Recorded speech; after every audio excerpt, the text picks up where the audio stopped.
I literally hear a gasp from the crowd, and the DJ stops his music, and like, we look, and there's like a group of guys hanging there, and everyone's like looking at me like.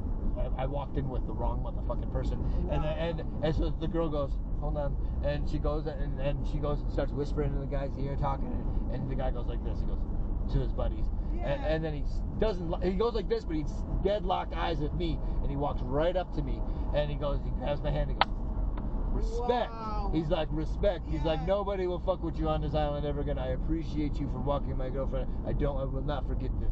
I'll not forget this. And he's like, nobody will fuck with you on that. And nobody fucked with me after that day. Apparently that was one of the drug dealers that the guy was robbing. Oh. And I just walked his girlfriend. Yeah, and so he gets so much more. And so he took it as a sign of respect, and I was very respectful to him. I'm a nice guy, whatever. Like, and so like, it took me a while to get my fucking integrity shown to these people, so that they know that I'm not a fucking douchebag like the other guy was.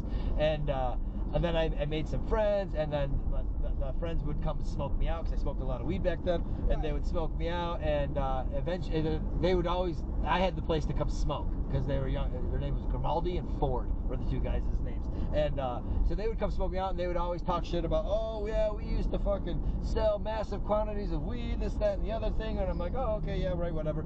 And so like the week or maybe the 2 weeks before I was getting ready to leave, they started selling, they just got turned on to weed again, or somebody just harvested, or I don't know what happened, and they started bringing in money, and they started like bringing food and water, and like, because I didn't have a refrigerator, so we were like, we had a cooler full of ice that we would stop and get like ice every day to fill it up in our drinks or whatever. So like, I was still very poor without fucking shit, but then they were really making like serious money, so they were bringing like real food for us to fucking eat, like cooked food, mahi, and like fucking like real food to eat. And so like the last 2 weeks on the island are really the 2 best weeks of my island. And they're like, you really want to leave now? Like, we want to turn you on and have this good time, this, that, and the other thing. And I'm like, at this point, after 6 months, I'm like, I am out of here. I just had a fucking experience on this island, and like it was. I haven't been back since, but I've always wanted to. I know the hurricanes kind of devastated the island like twice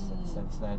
But it was the most. I've never seen the ocean before, and I fell asleep on the plane because I had only one stop, and then I fell asleep on the plane, and then when I woke up, I was above the Caribbean Ocean, and it's the most beautiful thing I've ever seen in my entire life. I've been in the mountains, I've been in the Great Lakes, I've been in the woods and seen waterfalls, and nothing even compares to the Caribbean Ocean. And it's so salty, you're buoyant, you float. It's the most